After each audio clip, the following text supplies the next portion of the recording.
quiet. Okay. Good afternoon, ladies and gentlemen. Thanks for coming to the White House for your daily briefing. Before I take questions, let me read a brief announcement.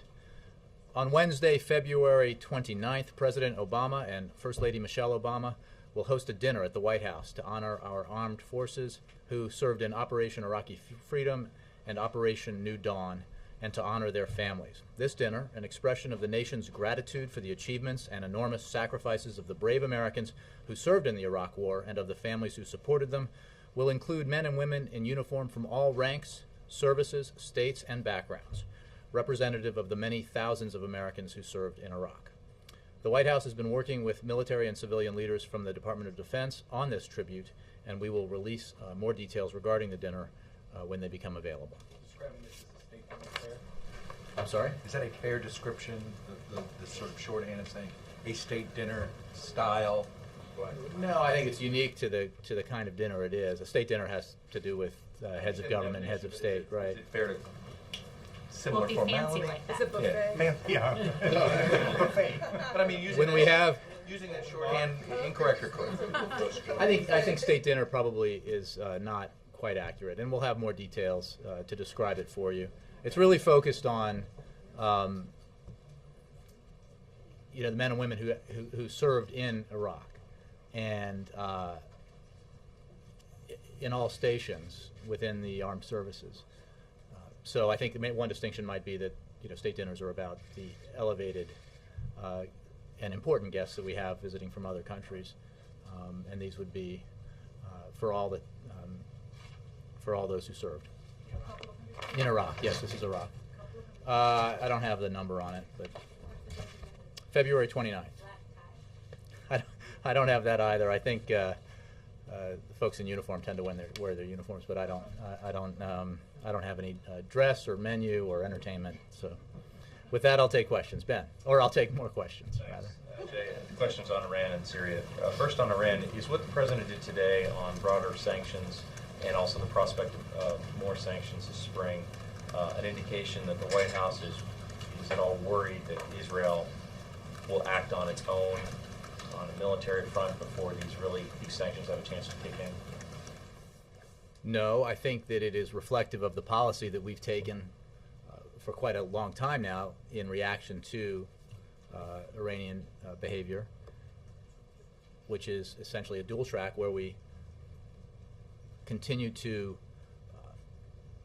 have an offer to the Iranians that if they get serious about their international obligations, if they respond to the letter from Lady Ashton about starting negotiations with the P5+1, if they agree to give up their nuclear weapons ambitions, then there is an option for them to rejoin the international community. Meanwhile, because they haven't done that, and they've so far refused to do that, and they continue to pursue a course that is dangerous, we will ramp up the effort to isolate and pressure the regime, working with our international allies. I think the president addressed the question regarding Israel during his interview with Matt Lauer over the weekend. Right, but I mean, given that the development has happened today, or we learned about it today, about the additional sanctions. I can assure you that, remember, Ben, that we have been, there has been a steady increase in our sanctions activity, and this is part of that escalation, and it's not related to, specifically to that issue or the questions about it. That issue about Israel, the Israeli. Correct. On Syria, I think since we last saw you, the UN Security Council rejected the peace plan supported by the United States, pushed hard for by the United States. Violence has continued. Obviously, we have the closing of the embassy. And the president said in the NBC interview that he thinks that the noose is tightening on the Assad regime. I'm just wondering, what is that based upon? It seems to a lot of outsiders that Assad is operating freely. Well, there's no question that he is operating with gross disregard for the health and safety and welfare of his own people. He is killing his own people. And as we witness this, it only reinforces the need for the international community to act, and reinforces the disappointment we have with members of the United Nations Security Council who did not vote with the rest of the international community in favor of the anti-Syria resolution, the anti-Syrian regime resolution. The fact of the matter is that the pressure on Assad continues to intensify. He has dwindling financial resources. He has dwindling access to what he needs to continue to govern. His regime has lost control of parts of the country. There are a number of indications of the desire to depart from the regime by senior Syrian government and military officials. These are telltale signs that Assad's future is very limited at best. And we continue to work with the international community to do everything we can to enhance the pressure on him, to make it clear to everyone that they should not want to place a bet on the Assad regime, because that is a losing bet. And it is a losing bet in pure realpolitik terms, but it's also a losing bet, obviously, in terms of being on the right side of the people of Syria. One last one on this. Given that killing that you described, is the president personally frustrated with those who block the international effort, particularly China and Russia? Well, I think that what I just said reflects our view, which is that those who voted against the resolution need to realize that betting everything on Assad is a recipe for failure, not just for the interests of those countries, but for the stability of the region and for Syria's future.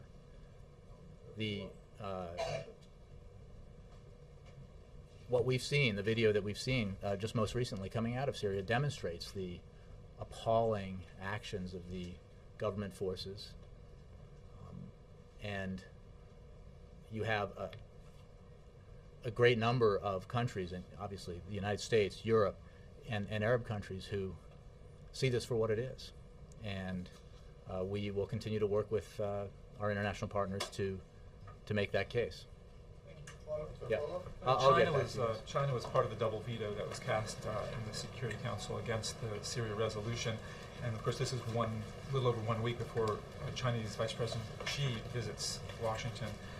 What, if anything, will President Obama have to say to Vice President about this subject when they meet? Well, I don't have an agenda in terms of the discussions for those meetings. I think that we've made clear our disappointment that those votes were cast.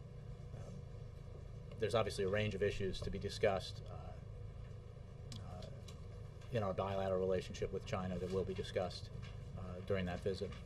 Will this have any impact on relations with either China or Russia? Well, I think, again, this is about what the international community's response to Syrian action should be.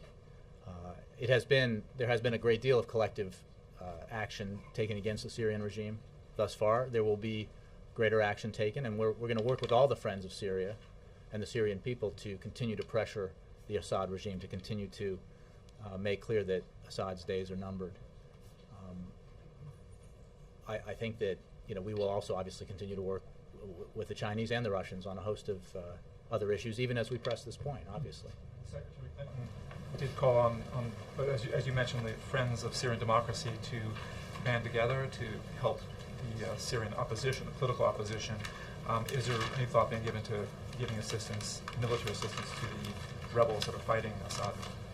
We believe that the right solution in Syria is a political solution, and there remains an opportunity for that to be achieved, for that transition to democracy to take place. That's why we felt, and we continue to feel, it's so important for the international community to act in the way that a Security Council resolution would have embodied, and we'll continue to to work with our international partners in this regard, because the best solution here is a political solution. Broadly speaking, we take no options off the table, but our focus is on using our diplomatic, economic, and other means to help bring about and usher in a democratic transition. I'll talk about Egypt. Sure. Do we know how many Americans are actually in Egypt of those named in the judge's order? Bill, I don't want to get into specifics about the order. We're deeply disturbed by the crackdown against NGOs in Egypt, including the filing of charges against Americans.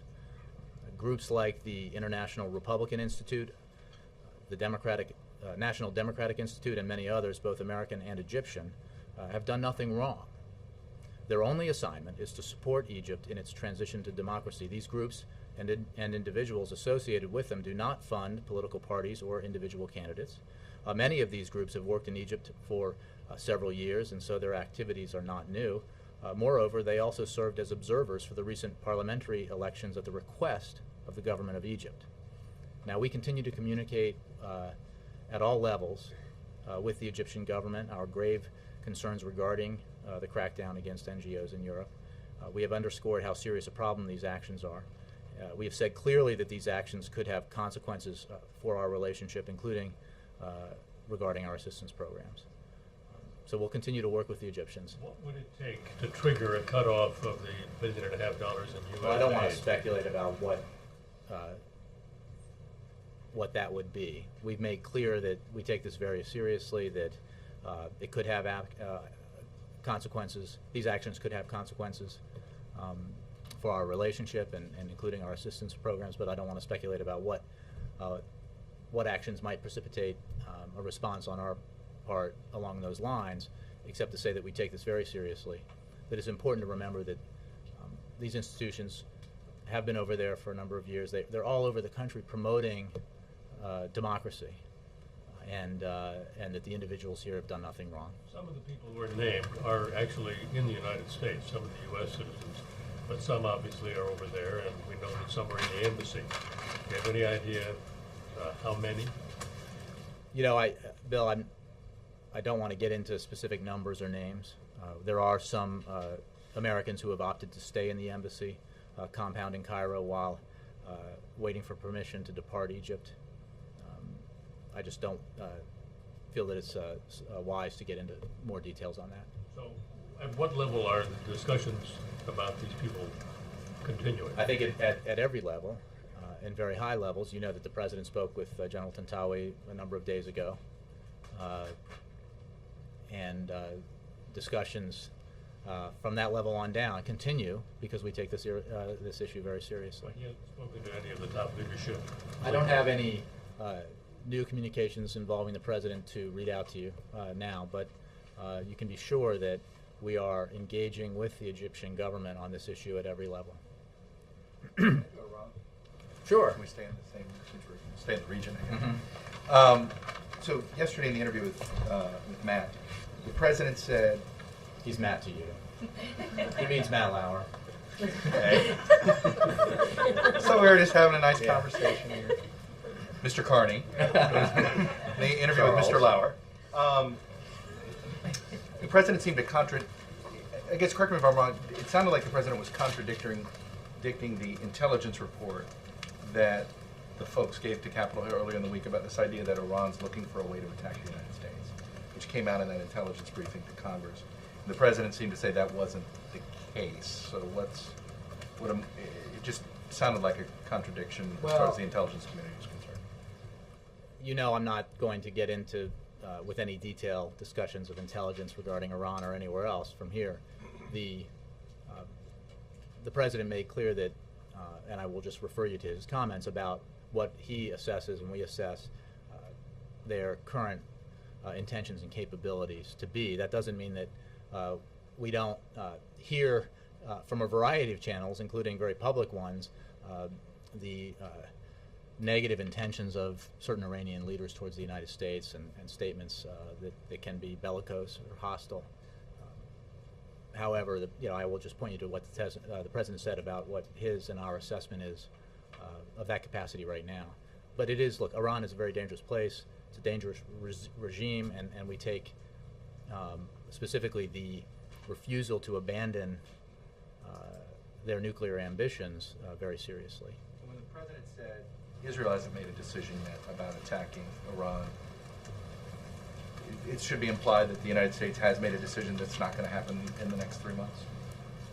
Well, I wouldn't imply anything at all, except to the explicit comment the president made, which, well, two things. One, we have greater military and intelligence cooperations with Israel than we have ever had, and that what he told NBC was that he believes that Israel has not made a decision about what action to take, or whether or not to take the action that's been discussed. As the United States made a decision. Well, I'm not going to get into that kind of assessment. What I will say is that we believe that the course that we're pursuing with regards to Iran is the right one, that the sanctions have had significant impact on the Iranian economy. They have helped exacerbate tensions within the Iranian leadership that are now quite apparent, whereas when President Obama took office, Iran was unified and the world was not with regards to Iranian nuclear ambitions. The opposite is now true. And that has had, I think, the effect of making clear to the world that the problem here is Iranian behavior. Now, we will continue to pursue that course and press for change in behavior by the Iranian regime, even as the President has made clear on a number of occasions, we do not remove any options from the table. Are you taking credit for that? Wait, are you taking credit for the tensions within the Iranian leadership? I'm just saying that they contribute to. No, I know, but are you saying that your policies have helped exacerbate Contribute the to. tensions? There is no question that the impact of the isolation on Iran and the economic sanctions on Iran have caused added turmoil within Iran, and that has had an impact at a variety of levels, most demonstrably on the economy and on the currency. But again, the unity that Iran enjoyed, if you will, with regards to this issue 3 years ago has gone, and by contrast, the international community has united behind the position that the president has taken with our allies and partners to pressure Iran to try to force Iran to change its behavior. Back to, Hold on one second. Let me go to Wendell. we go Can I back just to, go to Wendell? I'm going to work my way back to you, Connie. Thanks. to Syria and Egypt. Secretary Clinton has called for, suggested the formation of a contact group of like-minded nations to step up the pressure on Assad's regime. Have you begun preparing for that? How would it work? Well, I would refer you to the State Department for more details. I think that we have been working very closely with a number of partners and allies, both in the region and around the world, as we have worked to put pressure on Assad, and we'll continue to do that. We're carefully considering a full range of options,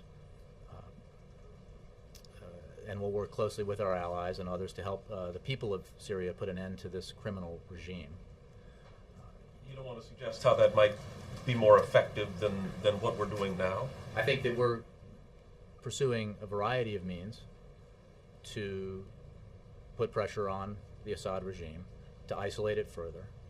I mean, the fact is Assad is running out of money, and we will make sure, we will work rather to make sure that he is unable to finance his continued crackdown, and that involves coordination with our allies and partners, those who believe as we do that it's time for Assad to go, because the Syrian people deserve a transition to democracy. And what about weapons and the ability to sell weapons to the Syrian people? Again, we believe that a political solution is the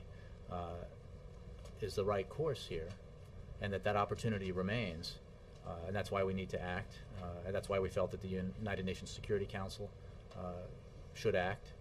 But we are continuing to work with our international allies and partners who believe, as we do, that the behavior of the Assad regime is unacceptable and reprehensible. And on the charges against NGOs in Egypt, can we assume that prosecution would cross a line? Well, I don't want to, again, speculate about what actions would prompt what reactions. We are deeply concerned about the crackdown against NGOs. We're concerned about the ability of Americans who have done nothing wrong to leave the country, and we are working at every level of the Egyptian government to resolve this issue. Does the Egyptian government know what would affect U.S. aid? Has it been made clear to them? I think we have made clear, both in our public statements and in our private communications, how seriously we take this, and that these actions could have consequences for our relationship and for our assistance programs. Yeah. On Syria, 2 days ago, the U.S. failed to get action at the highest global diplomatic forum there is, the Security Council. Have you given up on the Security Council? Do you think there's a chance that you could go back to the Security Council? And what does it do to have you evacuate the American embassy in Damascus today? What point does that make? Well, I'll start with the second part. As you know, we've been drawing down our personnel at the embassy for some time because of security concerns, and that is why we have closed that embassy today. Ambassador Ford and all American personnel have now departed the country.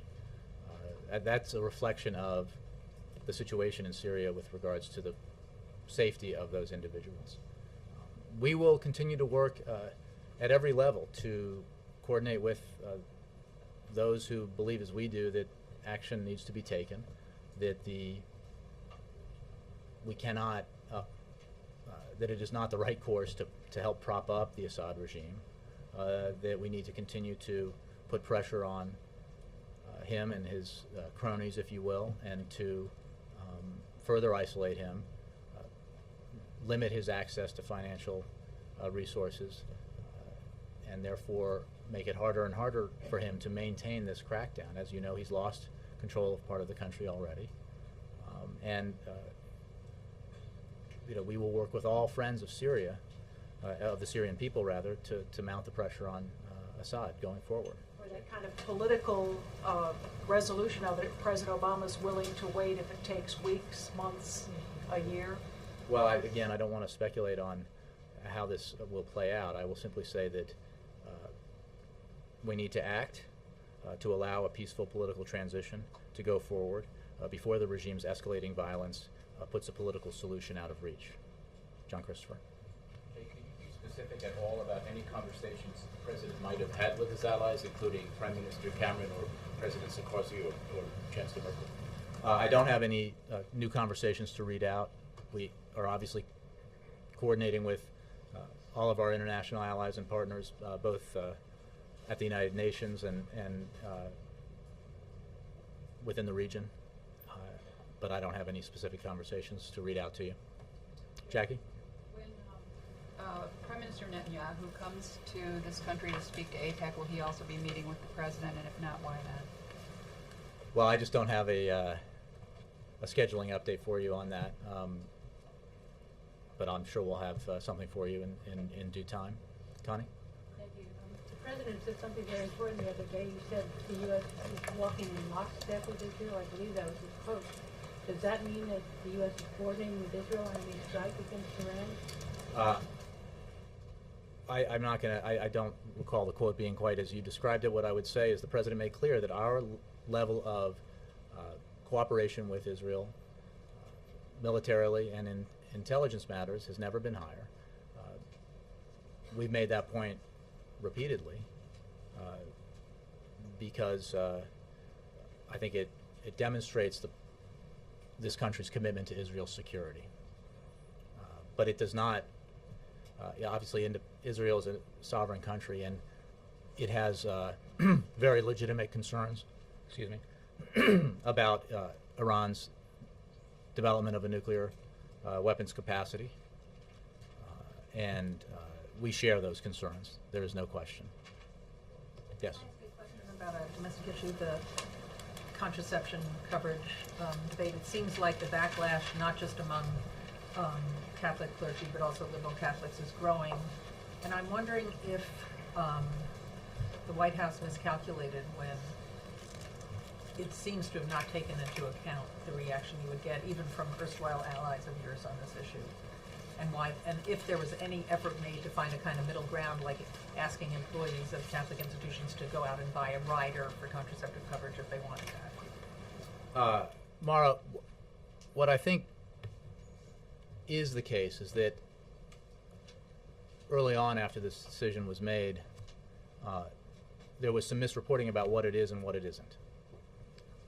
I think lost in the initial reports was the fact that this policy provides for an exemption for churches and houses of worship, an exemption that doesn't exist in 8 states in this country, including places like Georgia and Wisconsin. It did not make clear that there are 28 states that require these kinds of preventive services to be included in insurance policies for women, as this policy does. We sought a lot of opinion as this policy process took place, and behind the idea of trying to find the right and appropriate balance between religious concerns on the one hand and the need to provide health care coverage to women across the country. And here I think is an important point to note is that, again, churches, houses of worship are exempted from this policy. Those institutions where women of all faiths, many faiths, work, need to have the same kind of coverage that all other American women have. So we will continue for the coming year, as I think also was a little bit lost in the coverage of this, to work with those religious institutions to try to implement this policy in a way that ensures that women have access to preventive care, but tries to allay the concerns of these institutions. Because we take very seriously people's religious beliefs and their objections, and that is the balance that we have sought in this policy, and it is the balance that we will seek in these conversations going forward. But in these conversations going forward, are you going to consider something like, I think the state of Hawaii has an opportunity for women to go and purchase a rider just for contraception if they want to?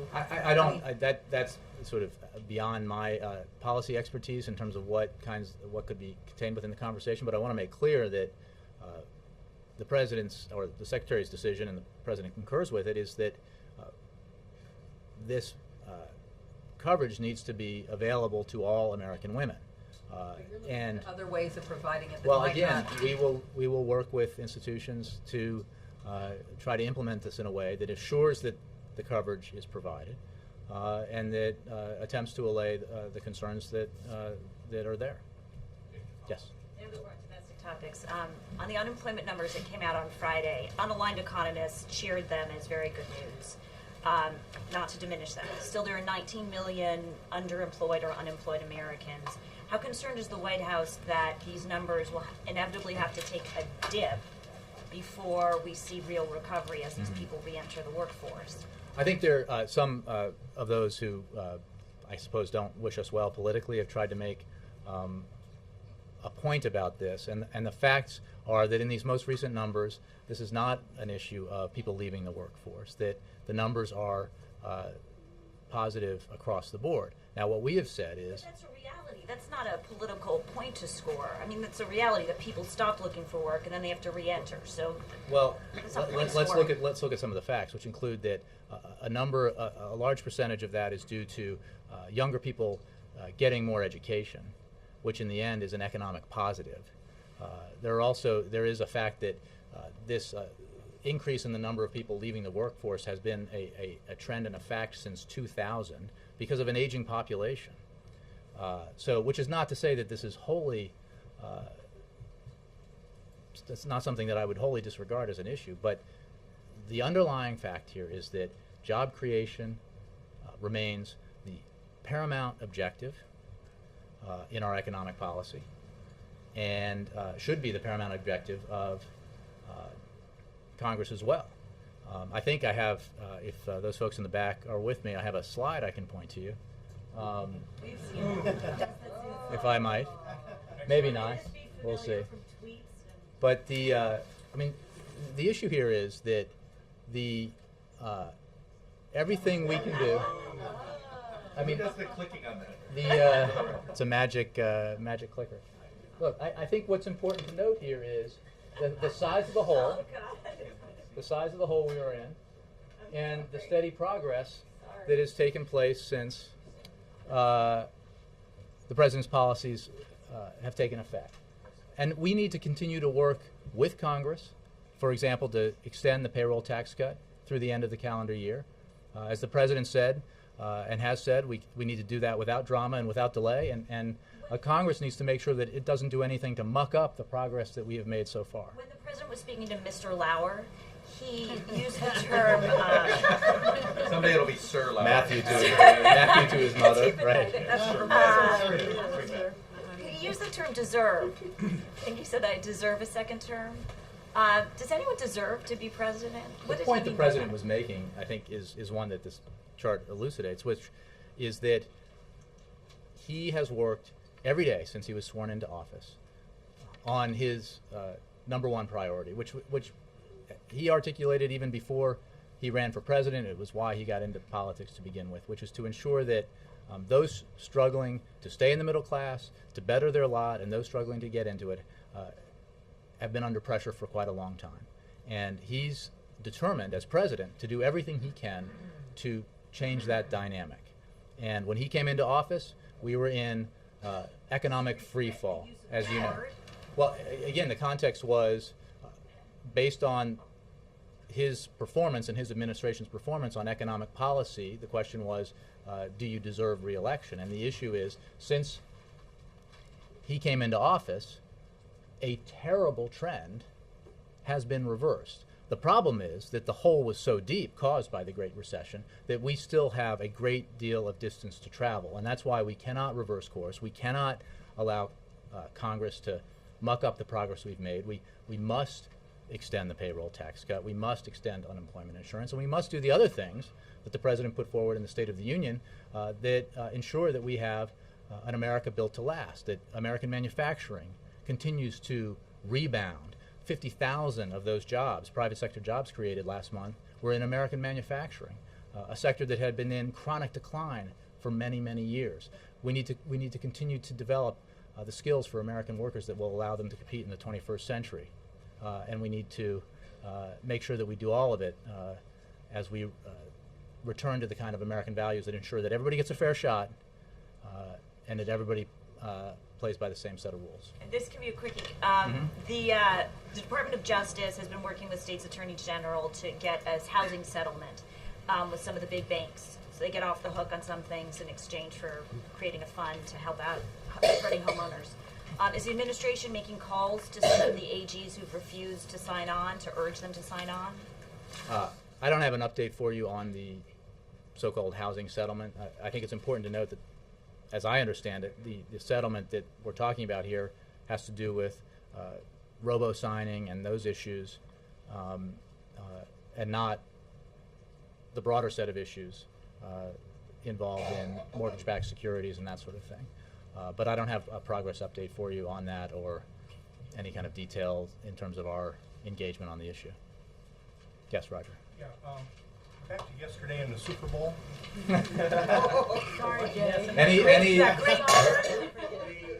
Well, that gets to my question. Well, I was born here, so I'm a Redskins fan. I know it's complicated because I'm a Red Sox fan, but that's because I didn't have a baseball team growing up.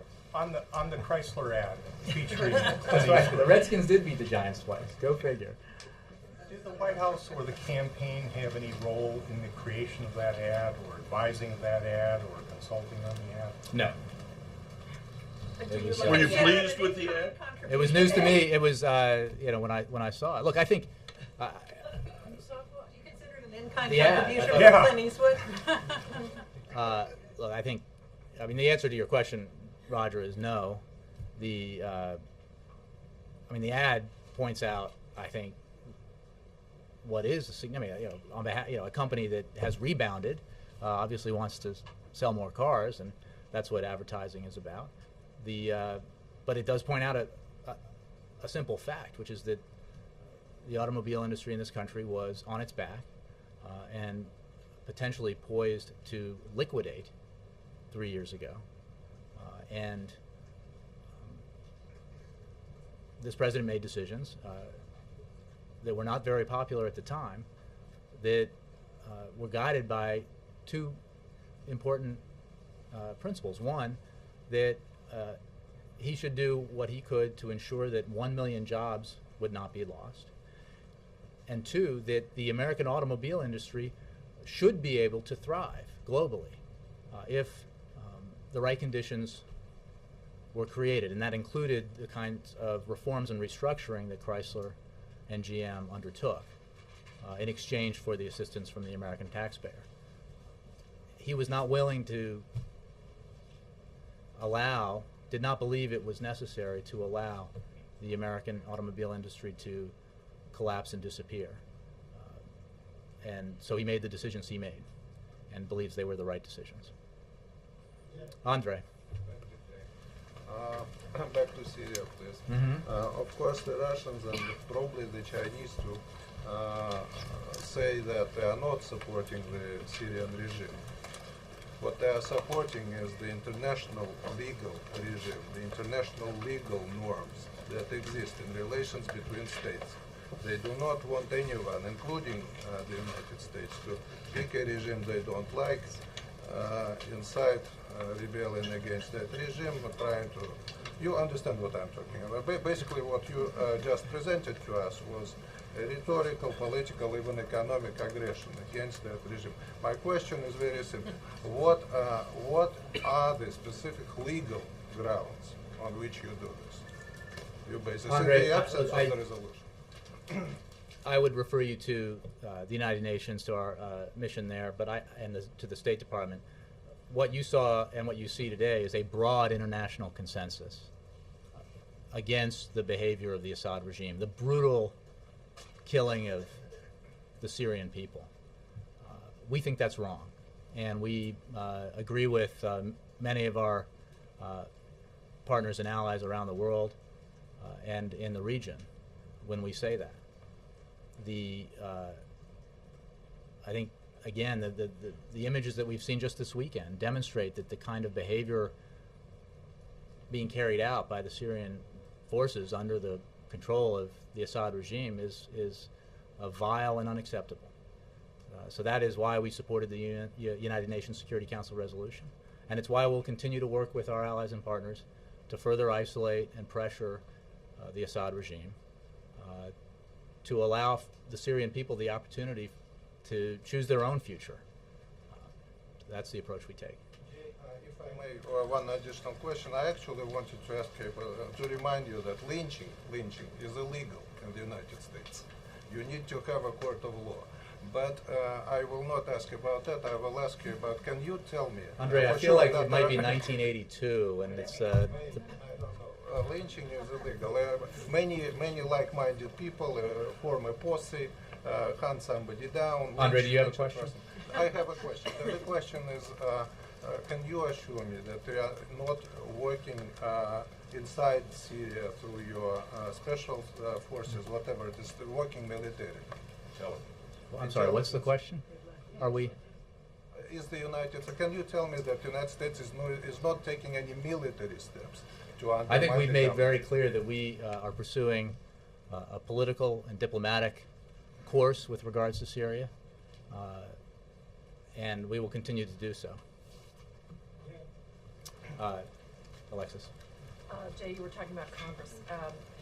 What, if anything, is new, or the status of the marching towards the expiration date for the payroll and UI and Medicare? We're a couple weeks away from that.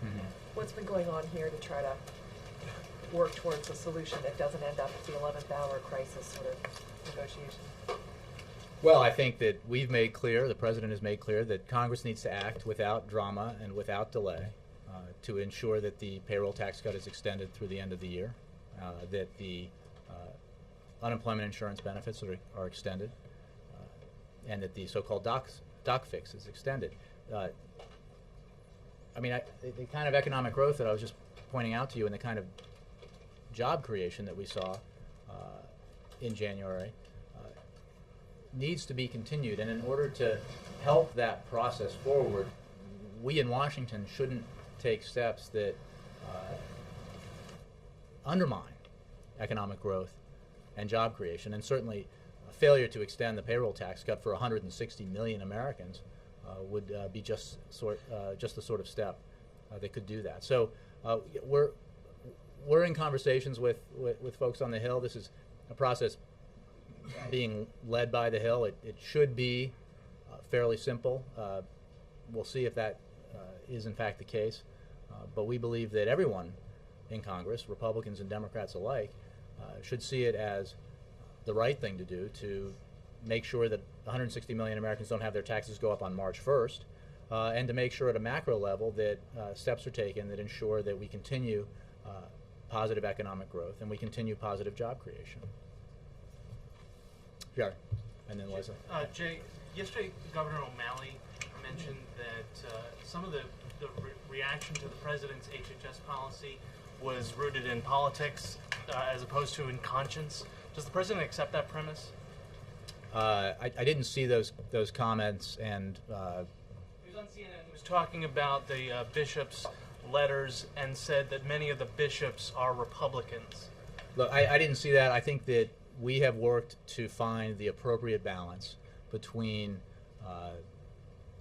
religious beliefs and the need to provide preventive services to American women, and to ensure that American women have access to those services regardless of where they work.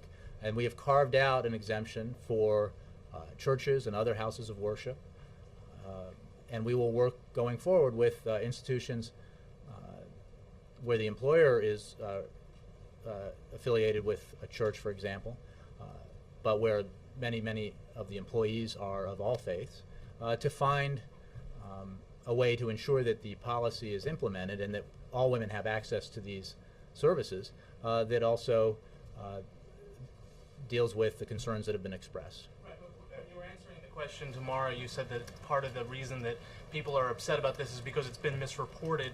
What he was saying is that it's also people with a political axe to grind. Do you think I didn't see that. I didn't watch all the Sunday shows, and I don't have a. I think what we see here is the need to find the appropriate balance between concerns on the one hand and the obligation to provide services to all American women. Eleanor. You seem to be suggesting that you're looking for some sort of a balance, that this isn't a done deal. And as part of that, how do you answer the criticism that government is forcing religious institutions to pay for services they find morally objectionable? I really don't have any more of an answer, Eleanor. I think that we decided, the administration decided, the President agrees with this decision that we need to provide these services. They have enormous health benefits for American women, and that the exemption that we carved out is appropriate, and we will continue to have discussions about ways that the implementation can be done that might address some of these concerns. But the policy itself is clear. Leslie. The argument is over the fact that people don't consider it appropriate. Well, I understand that there have been objections and that some people disagree with us, and we are going to work with institutions that have concerns here. But I think it's important to note that we believe that these services are important, and that American women deserve to have access to that kind of insurance coverage regardless of where they work. Leslie. I wanted to go back to Syria. Secretary Clinton's remarks yesterday, she mentioned that the U.S. was going to seek regional cooperation on more sanctions, including those to dry up the source of funding and the arms shipments, will work to expose those of us who are still funding the regime and sending them weapons. Can you elaborate on who the U.S. has identified in terms of sending the weapons? And if that No, I won't. I can't elaborate on identifying countries or individuals, but I think that what I've been saying here should echo what Secretary Clinton said about our approach going forward and trying to further isolate and pressure the Assad regime. Thank you. Yeah. Thank you, Jay. Last one. Question on China's Vice President Xi's visit. Ben Rose said the other day the economy would definitely be on agenda, and also Jake Sullivan from State Department said North Korea and Iran will be on agenda. So what else will be on the agenda, and also what will the president say to Mr. Xi on Iran? Well, I don't want to preview the president's conversations or whatever comments he might make, or the vice president's. The fact is we have an important and multi-level bilateral relationship with China, and a number of issues are always on the agenda when we sit down with Chinese leadership, and that'll be the case with this visit as well. Thank you all.